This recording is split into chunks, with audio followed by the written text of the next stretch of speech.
Ukraine युद्ध में bioweapon का मुद्दा बहुत बड़ा बनता जा रहा है। रूस के कहने पर बायोवेपन्स को लेकर यूएन सिक्योरिटी काउंसिल, जैसा कि अभी विवेक बता रहे थे, यूएनएससी की इमरजेंसी मीटिंग बुलाई गई है। अब से कुछ देर बाद करीब 9:30 बजे यूक्रेन में अमेरिका के बायोवेपन को लेकर यूएन सिक्योरिटी काउंसिल की इमरजेंसी मीटिंग शुरू होगी। यूएन सिक्योरिटी काउंसिल की इमरजेंसी मीटिंग रूस के उस दावे पर चर्चा के लिए बुलाई गई है जिसमें कहा गया है कि अमेरिका यूक्रेन में बायोवेपन डेवलप करने के लिए फंडिंग कर रहा था। रूस ने इस मसले पर आपात बैठक बुलाए जाने का अनुरोध किया था, जिसे यूएन सिक्योरिटी काउंसिल ने स्वीकार कर लिया। अब पूरी दुनिया की नजर इस बैठक पर है। यूएन सिक्योरिटी काउंसिल की मीटिंग से पहले रूस के सपोर्ट में चीन का भी बड़ा बयान सामने आया। चीन के विदेश मंत्रालय ने कहा कि रूसी मिलिट्री ऑपरेशन में यूक्रेन में यूएस लैब्स का पर्दाफाश कर दिया। एक और बड़ी खबर आ रही है केमिकल अटैक को लेकर। यूक्रेन के प्रेसिडेंट जेलेंस्की का बयान आया है, यूक्रेन के पास कोई केमिकल वेपन मौजूद ही नहीं है। हमारी जमीन पर कोई केमिकल वेपन नहीं बना, जेलेंस्की ने कहा। यूक्रेन पर केमिकल अटैक करने में सक्षम रूस है। केमिकल अटैक के बाद रूस पर और प्रतिबंध लगेंगे, जेलेंस्की ने यह भी कहा। Мы адекватные люди. हम जिम्मेदार लोग हैं। मैं पूरी जिम्मेदारी से मुल्क चला रहा हूं।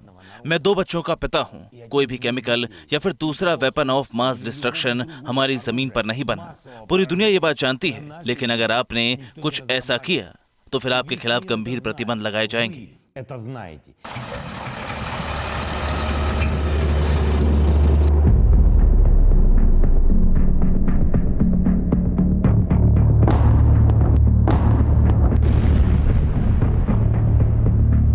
क्या यूक्रेन के खिलाफ रूस का वॉर प्लान सी एक्टिवेट हो चुका है?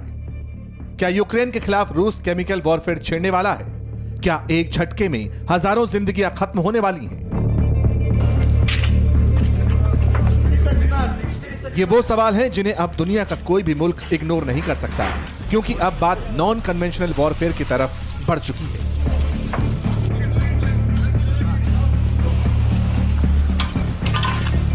रॉकेट, मिसाइल, एयर अटैक के बाद, ग्राउंड कॉम्बैट के बाद अब केमिकल हमले की बातें होने लगी हैं। इसे लेकर यूक्रेन, ब्रिटेन और अमेरिका सेम पेज पर आ चुके हैं।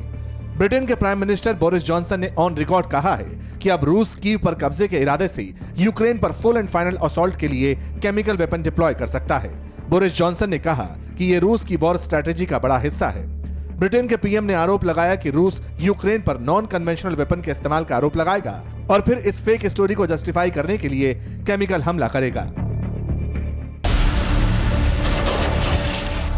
ब्रिटिश प्राइम मिनिस्टर की बातों को ब्रिटेन इंटेलिजेंस एजेंसी के फॉर्मर एजेंट ने भी आगे बढ़ाया, इसे इको किया। 2006 से 2009 तक रूस में MI6 ऑपरेशन को लीड करने वाले क्रिस्टोफर स्टील ने डेली मेल ऑनलाइन को बताया,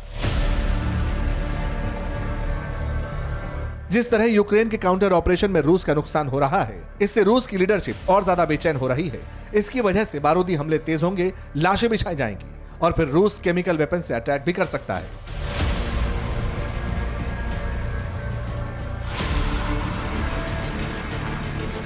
इसी बात को कल व्हाइट हाउस की तरफ से भी कंफर्म किया गया। व्हाइट हाउस की प्रेस सेक्रेटरी जेन सेकी ने कहा, रूस और चाइना बायो वेपन्स को लेकर प्रोपेगेंडा फैलाते हैं, इसलिए हमें यूक्रेन में रूस के केमिकल या बायो अटैक को लेकर सावधान रहना होगा। रशिया केमिकल अटैक के लिए फॉल्स फ्लैग ऑपरेशन कर सकता है, यह एक क्लियर पैटर्न है।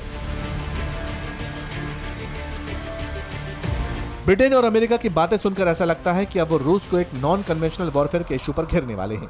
हालांकि अमेरिका भी कोई दूध का धुला नहीं। 2 दिन पहले ही अमेरिकी विदेश विभाग के अफसर ने माना था कि यूक्रेन में बायोलैब्स मौजूद हैं, इसलिए रूस के खिलाफ ये वेस्ट का प्रोपेगेंडा भी हो सकता है। लेकिन ये बात भी सही है कि केमिकल अटैक की थ्योरी को सीधे तौर पर रिजेक्ट नहीं किया जा सकता, क्योंकि रूस बीते 2 हफ्ते से यूक्रेन में जंग कर रहा है।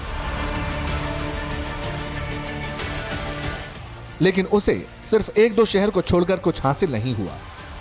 खबरें तो ऐसी भी हैं कि पुतिन वॉर स्ट्रैटेजी बनाने वाले कई फौजी जनरल से नाराज हैं और उन्होंने कुछ को निकाल भी दिया। हो सकता है पुतिन की यही जिद और सनक कहीं केमिकल वेपन की टेंशन एस्केलेट न कर दे।